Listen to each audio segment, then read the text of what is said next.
आप सत श्री अकाल, नमस्कार। न्यूज़+1 से मैं शगुफा परवीन। हम आपको बता रहे हैं न्यूज़+1 की कुछ खास खबरें। का फल मिलना चाहिए। आज महंगाई कहाँ पर है आप खुद देख लीजिए। वह महंगाई किसने बढ़ाई है? किसान को क्या उसकी लागत का मूल्य मिल रहा है? लेकिन जो बिचौलिए हैं यहाँ पर, जो कमीशनखोर हैं, जो पूंजीपति लोग हैं, वो किसान की कमाई का सारा रूप ले जाते हैं। और हमारे को क्या मिलता है?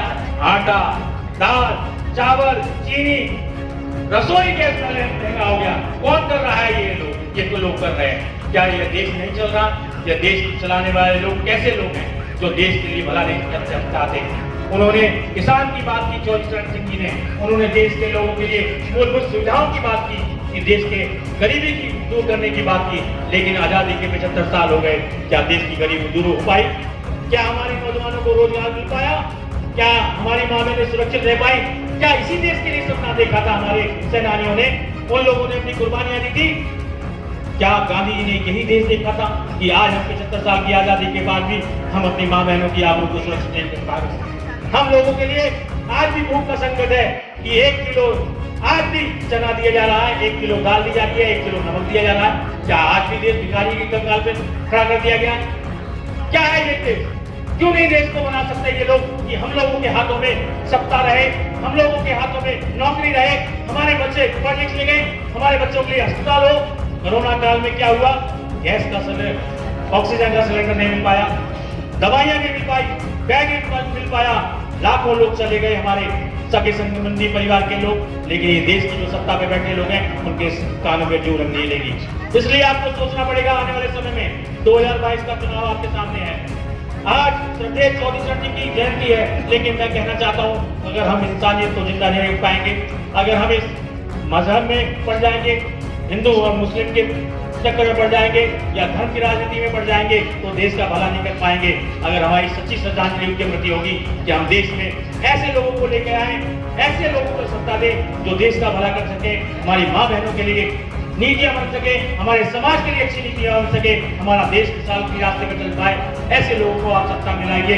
आदरणीय अखिलेश यादव जी इस रास्ते पर चल रहे हैं, जिन्होंने विकास की गंगा इस गाजियाबाद में नहीं पूरे प्रदेश में बहाई, और जो किसानों के लिए सोचते हैं, किसानों का दर्द समझते हैं। इसलिए मैं आप लोगों से निवेदन करने आया हूँ, माँ बहनों से, इस समझना, इस सरकार से, जो झूठे सिलावट की सरकार है, जो धोखा देने वाली सरकार है, वो झूठ के नाम पर आपको ठगने का काम करेगी, धर्म के नाम पर आपको ठगने का काम करेगी, मंदिर और मस्जिद के नाम पर आपको ठगने का काम करेगी। लेकिन उससे सवाल पैदा करना, उससे सवाल पूछना, वो लोग पढ़ाई को खत्म करना चाहते हैं, स्कूल को खत्म करना चाहते हैं कि हमारे बच्चे पढ़ लिख पाए, सवाल पैदा न कर पाए कि हमारे लिए आपने स्कूल क्यों नहीं बनाया।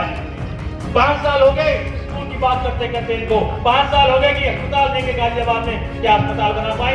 आप सवाल पैदा करना जब वो आपके दरवाजे पर आए, भारतीय जनता पार्टी के लोग या सत्ता में जो काबिल लोग बैठे हुए हैं, कि हमारे बच्चों के लिए स्कूल क्यों नहीं बन पाया, हमारे बच्चों के लिए अस्पताल बन पाया, हमारे बच्चों की नौकरियों का क्या हाल होगा, आप बताने का काम कीजिए।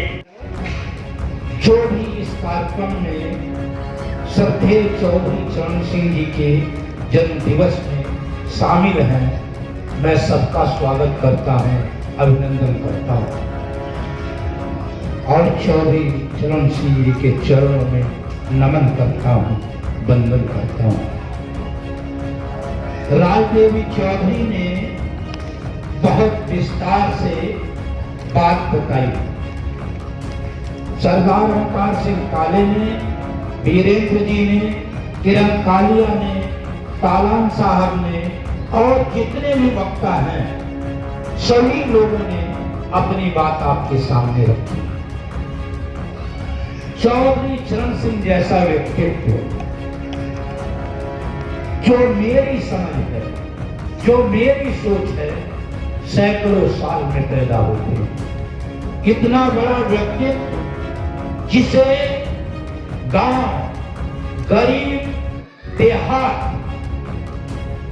का जितना अनुभव था, उससे कम कस्बों और शहरों का नहीं था। बहुत ज्यादा हुआ कस्बे और शहर के बारे में भी और गांव के भी बारे में समझते थे। उन्होंने किताब लिखी थी जो विदेश में चलती ऑक्सफोर्ड यूनिवर्सिटी में भारत की भयावह आर्थिक स्थिति, कारण और निदान और तबलीग भी थी। और जब चौधरी साहब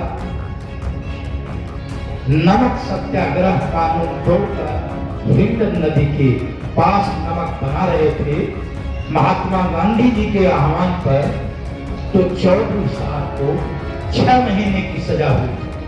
और जब वो जेल में थे तो उन्होंने शिष्टाचार किताब लिखी, शिष्टाचार। और शिष्टाचार में ये लिखा कि शिष्टाचार अंक गणित के शून्य के समान है। जैसे शून्य कोई ताकत नहीं रखता, लेकिन अगर वो किसी के साथ होता है तो उसकी कई गुना जितने लोग साथ मिलते हैं कई गुनी उसके कीमत को बढ़ा देता है।